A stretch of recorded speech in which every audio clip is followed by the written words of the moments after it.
Welcome to 5 finger classes. आज पढ़ार की 12 series आपके सामने आ रही है, जिसमें बाल विकास, शिक्षा मनोविज्ञान और शिक्षा शास्त्र से जुड़े हुए प्रश्न आपके सामने आ रहे हैं, जो आपकी शिक्षक भर्ती की परीक्षाओं के लिए बहुत ज़्यादा महत्वपूर्ण सिद्ध होने वाले हैं। तो आइए चलते हैं और देखते हैं पहला प्रश्न, जिसमें आपसे पूछा जा रहा है कि पर्यावरण वह हर चीज़ है जो व्यक्ति के जीवन के अलावा उसे प्रभावित करती है।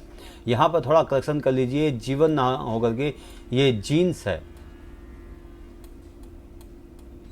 जीन्स।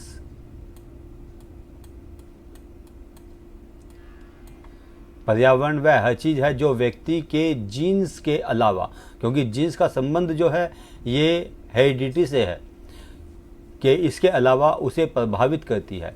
तो पर्यावरण के अंतर्गत यानी कि इसमें पूछा जा रहा है आपसे कि पर्यावरण के वह कौन कौन से कारक हैं, वो कौन कौन से तत्व हैं जो व्यक्ति को प्रभावित करते हैं, लेकिन वो जीन्स से अलग हैं, क्रोमोसोम से अलग हैं। तो यहाँ पर जिस बर्ड का कथन है, या वुडवर्थ ने ऐसा कहा है, या अनस्टेसी ने कहा है, या जेम्स ड्रेवर ने कहा है। तो इन चारों विकल्पों में से आपको ढूंढना है सही विकल्प का नाम।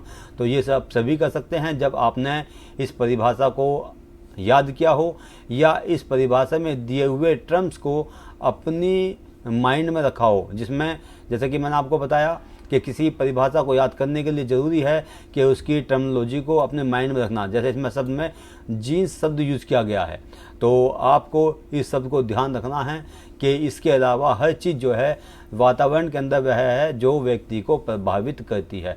तो ये सही उत्तर है इसका, अनस्टेसी। अगले प्रश्न की तरफ को बढ़ते हैं। अगला प्रश्न आपके सामने है कि छात्र अधिगम का वार्क मॉडल किसके द्वारा प्रतिपादित किया गया।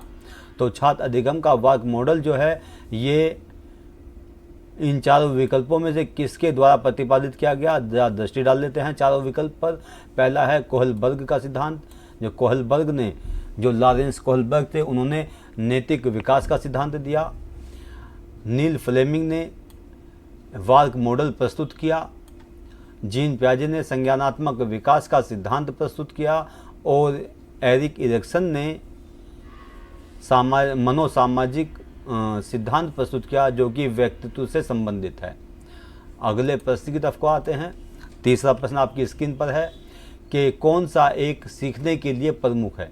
तो इन चारों विकल्पों में से ऐसा कौन सा विकल्प है कि वो सीखने के लिए बहुत ज़्यादा ज़रूरी है। प्रमुख पूछा गया है यहाँ पर, सीखने के लिए हो सकता है सारे ज़रूरी हों, लेकिन यहाँ पूछा गया प्रमुख, मेन कौन सा है।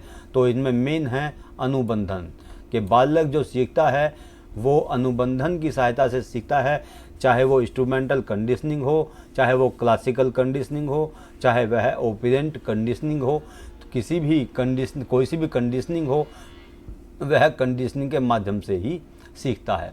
हालांकि इसके अलावा याद करके, रट करके बालक सीखता है बहुत चीज़ों को, अनुकरण के माध्यम से भी सीखता है, और अर्थ निर्माण करके भी या समझ के भी सीखता है। लेकिन इसमें सबसे महत्वपूर्ण जो उत्तर है वह है अनुबंधन, कंडीशनिंग।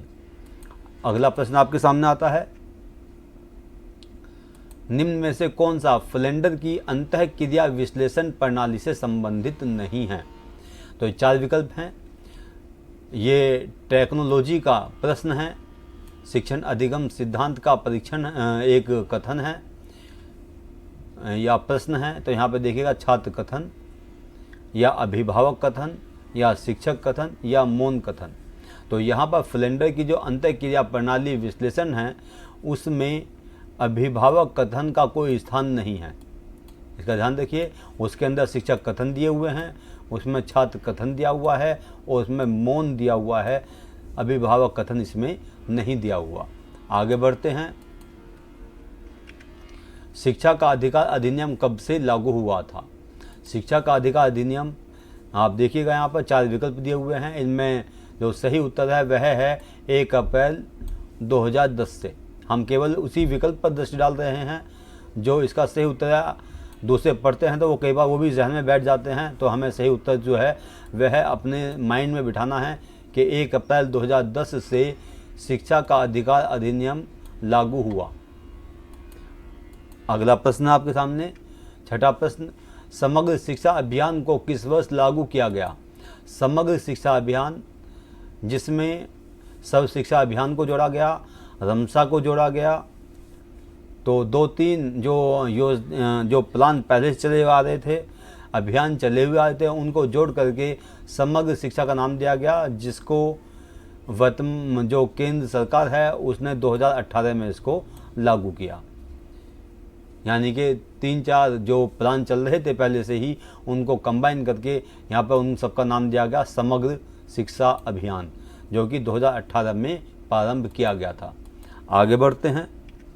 7वां प्रश्न आपके सामने, मोस्ट इम्पोर्टेंट प्रश्न है कि स्वयं दर्पण का सिद्धांत किसके द्वारा दिया गया?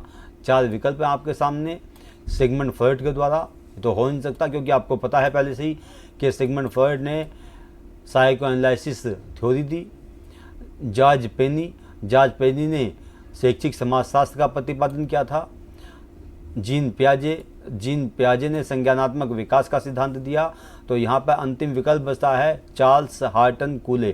तो चार्ल्स हार्टन कूले ने स्वदर्पण सिद्धांत का प्रतिपादन किया था। आगे बढ़ते हैं अगले प्रश्न की तरफ।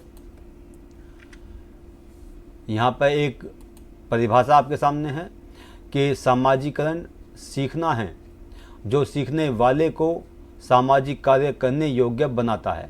तो यहाँ पर आपको ध्यान रखना है इसका कि एक ऐसी डेफिनेशन है जो अक्सर एग्जाम में पूछी जाती है कि यह सामाजिकरण सीखना है, यानी कि जो सोशलाइजेशन की प्रोसेस है उसको मनोवैज्ञानिक द्वारा सीखना कहा गया, लर्निंग कहा गया है।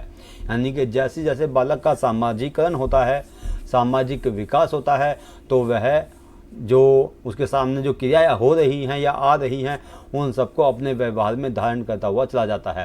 तो सामाजिक संबंधों को ग्रहण करना, उनको सीखना है, सामाजिकरण की प्रक्रिया के अंतर्गत आता है, जिसमें बालक जो है दूसरे समूह के बच्चों के साथ में खेलना कूदना शुरू करता है, जो सीखने वाले को सामाजिक कार्य करने योग्य बनाता है। यानी कि सामाजिकरण की प्रक्रिया या सोशलाइजेशन की प्रोसेस ऐसी प्रोसेस है जो सीखने वाले को या अधिगमकर्ता को सामाजिक कार्य करने के योग्य बनाता है। यह कथन किसके द्वारा दिया गया है? तो इसका सही उत्तर है जॉनसन ने इसको कहा कि सामाजिकरण सीखना है जो सीखने वाले को सामाजिक कार्य करने योग्य बनाता है। आगे बढ़ते हैं। ये 2-3 बार परिभाषा आपके सामने इसलिए दी गई क्योंकि सुन करके आप इसको अपने माइंड में स्थान दे दें, आप इसको समझ जाएं कि परिभाषा में वास्तव में क्या पूछा जा रहा है और इसके अंदर क्या क्या टर्मोलॉजी प्रयोग में लाई जा रही हैं। अगला प्रश्न आपके सामने कि निम्नलिखित में से कौन सी पूर्व संक्रियात्मक विचार की एक सीमा नहीं है? बिल्कुल अलग क्वेश्चन आपके सामने आ रहा है और इसी प्रकार के प्रश्न जो हैं आपकी परीक्षाओं में आते हैं। तो प्री ऑपरेशनल जो स्टेज है वह आप सभी जानते हैं कि ये जीन पियाजे के संज्ञानात्मक विकास के सिद्धांत से मेल खाता है। उन्होंने ही 4 विकास की अवस्थाएं बताई, संज्ञानात्मक विकास की अवस्थाएं बताई, जिसमें पहला है सेंसरी मोटर स्टेज, दूसरा है प्री ऑपरेशनल स्टेज, तीसरा है कॉन्क्रीट ऑपरेशनल स्टेज और चौथा है फॉर्मल ऑपरेशनल स्टेज। तो ये चीज़ जब बार बार आपके सामने आती हैं तो आप उनको बिना रटे अच्छी तरह से याद कर लेते हैं, याद कर पाते हैं। तो यहाँ पर 4 विकल्प दिए हुए हैं कि ये एक सीमा नहीं है, यानी कि जो इसके अंतर्गत नहीं आता उसको आपको ध्यान देना है कि ध्यान केंद्रित करने की प्रवृत्ति ये इसके अंतर्गत नहीं आती, अहम मान्यता ये इसके अंतर्गत नहीं आती, अनुकर्मणीयता ये इसके अंदर नहीं आती, बल्कि इसके अंदर प्रतीकात्मक विकास का विचार ये इसका सही उत्तर होगा। आगे बढ़ते हैं अगले प्रश्न की तरफ को, जो 10वां और अंतिम प्रश्न आपके सामने है और बहुत ही आसान प्रश्न है। और कई बार हम आसान मान करके ऐसे प्रश्नों को छोड़ देते हैं, बहुत ज़्यादा ध्यान नहीं देते, लेकिन यही आपको 1 नंबर से ऊपर या नीचे अप या डाउन कर देते हैं। तो पेस्टोलॉजी किस देश के शिक्षा शास्त्री थे? तो यहाँ पर 4 विकल्प आपके सामने हैं कि ये इंग्लैंड के या स्विट्ज़रलैंड के या ब्राज़ील के या फ्रांस के, किस देश के निवासी थे? तो इसका सही उत्तर है स्विट्ज़रलैंड। पेस्टोलॉजी स्विट्ज़रलैंड के निवासी थे और पेस्टोलॉजी ने एक शिक्षण विधि का प्रतिपादन किया था। पिछली वीडियो में मैंने आपको बताया भी था इसके बारे में कि एक विधि है जिसका प्रतिपादन पेस्टोलॉजी के द्वारा किया गया, उसका नाम है आंग सांग मेथड। तो इसको आप ध्यान रखेंगे। और 5 फिंगर क्लासेस की ये वीडियो जो आपके पास आ रही है, यह आपको कितनी अच्छी लगती है, आप अपने लाइक करके कमेंट्स करके बताइएगा। कहीं इसमें कोई दिक्कत है, कोई परेशानी है, आपकी समझ में जो चीज़ नहीं आती है, आप कमेंट्स करके उसको पूछ सकते हैं। और इसको ज़्यादा से ज़्यादा आप लोग शेयर करें, लाइक करें और सब्सक्राइब करें। धन्यवाद। जय हिंद, जय भारत।